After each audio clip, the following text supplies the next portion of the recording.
isteri dan anak-anak. Semuanya akan cuba disantuni, yang nama yang terlibat dalam keluarga ATM itu semuanya akan cuba disantuni. Saya tertarik bila menyebut tentang tema bagi Hari Angkatan Tentera Malaysia ke-8 soal kedaulatan negara yang tanggungjawab bersama, dan juga berbalik kepada bagaimana dalam konteks lahirnya asal usul itu bukan daripada semata-mata tahun 1985, tetapi 1930-an sudah ada lagi JIS itu bagi memastikan supaya Angkatan Tentera Malaysia rohani itu betul-betul mantap dijaga. Justru itu persoalan saya dengan tema yang diangkat pada tahun ini dan juga foundation asas Kagat ini sendiri, bagaimana keseimbangan ataupun kesinambungan cuba dilakukan bagi memastikan supaya kesemua anggota tentera secara khususnya memahami dasar asas kepada kerohanian itu sendiri.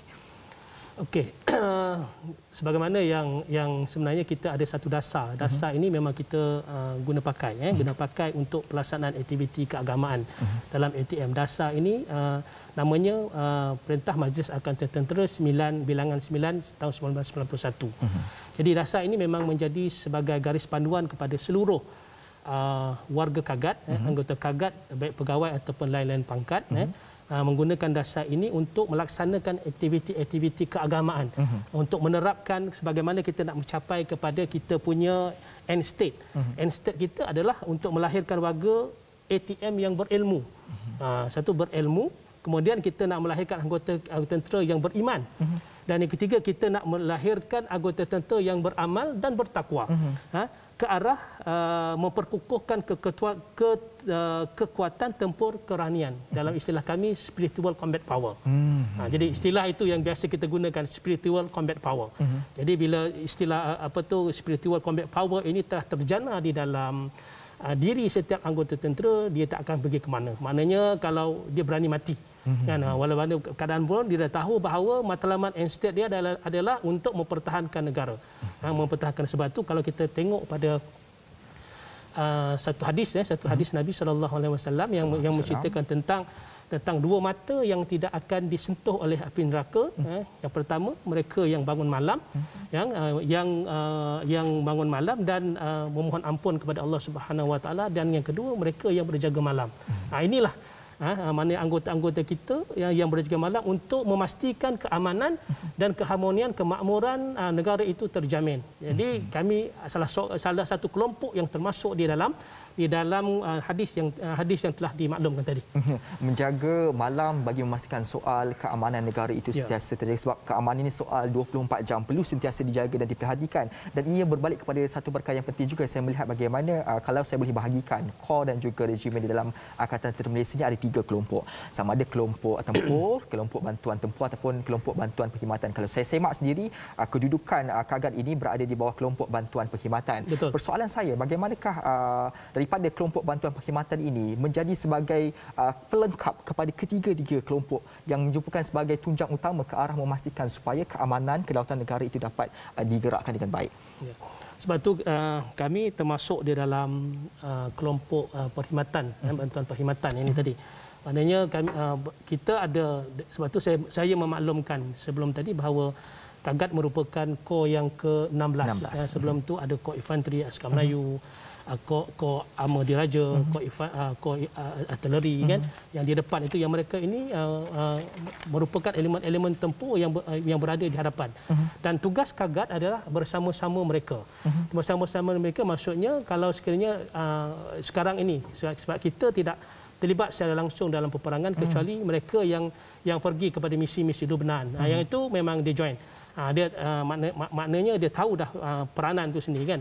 Tapi kalau dalam keadaan aman operasi ini, kita hanya berada di peringkat markas tek saja, kita berada di situ dan kita memberikan motivasi kepada anggota-anggota kita yang sedang membuat latihan, dan kita kena memastikan bahawa sepanjang latihan mereka itu tugas-tugas ataupun tanggungjawab kewajipan yang sepatutnya dilakukan tidak diabaikan. Sebagai contoh solat jangan ditinggalkan.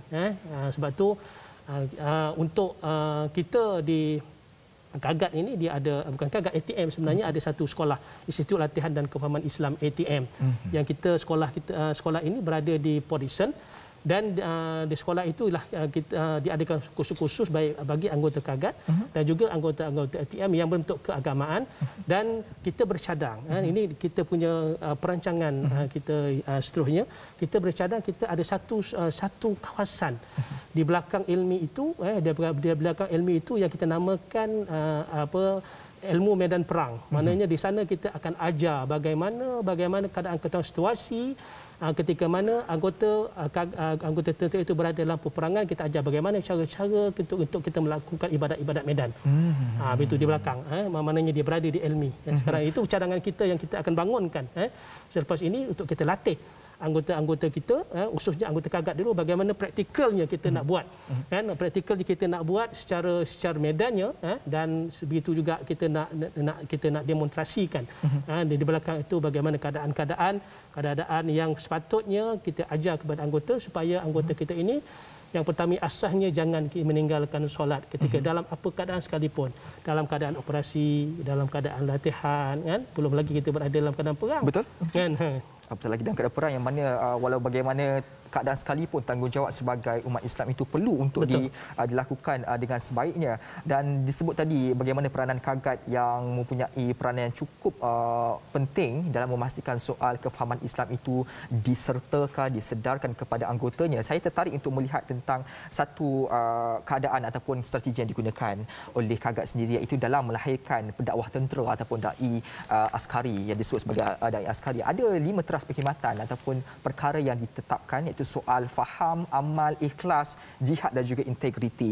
Dalam soal 5 terah perkhidmatan ini, bagaimana cabarannya untuk memastikan supaya mereka yang bakal menjadi pendakwah tentera ini betul-betul mempunyai kelima-lima elemen ini dan boleh untuk mengaplikasikannya kepada anggota-anggota lain ataupun kepada warga ATM secara menyeluruhnya?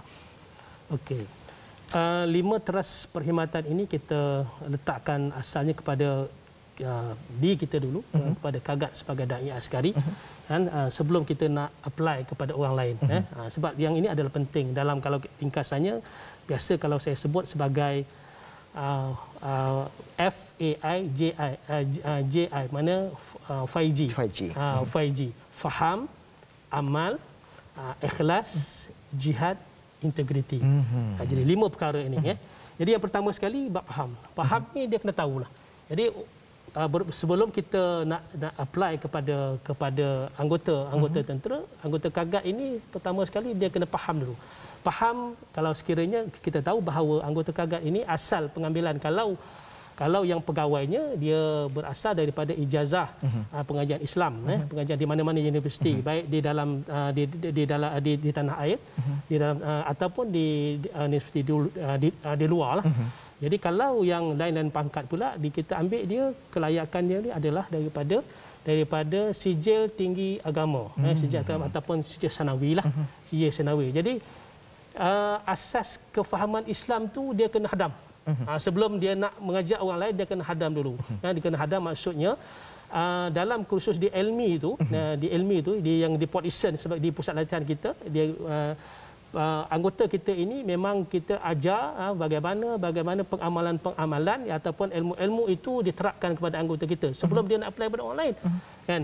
Kalau sekiranya kalau dia hanya tak faham, macam mana dia nak ajar pada orang lain? Betul. Jadi dia kena faham dulu. Sebab tu konsep 5G ini kita kena terap dulu pada anggota KAGAT sebagai teras perkhidmatan kita sebelum kita nak apply kepada anggota tentera. Itu satu.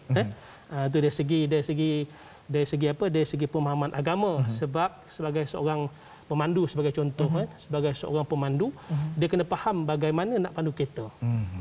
Macam gitu, macam ustaz dia kena tahu bagaimana dia nak membawa arif dahulu bangun kereta. Selain pula kalau dia tidak arif tentang bagaimana nak menggunakan komponen yang dalam kereta itu, baik khususnya gear lah, D untuk drive, P untuk parking, R untuk reverse, kan. Jadi dia kena tahu, barulah dia dia baru dapat memainkan peranan dia sebagai anggota KAGAT kalau dia dah boleh menguasai dari segi keilmuan agama itu dulu. Dan ada beberapa perkara lagi, kriteria lagi yang akan saya sebut nanti. Ini satu perkara yang cukup menarik, dan saya bila menyentuh soal tentang Dai Askari ini yang di bawah KAGAT ini, saya nak bertanya berkaitan tentang adakah ianya hanya berpandu ataupun memandu mereka yang merupakan warga ATM semata-mata ataupun juga memainkan peranan penting kepada masyarakat luar. Tetapi kita gantung dulu soalan tersebut. Kerana kita nak bertirahat seketika, kembali selepas ini.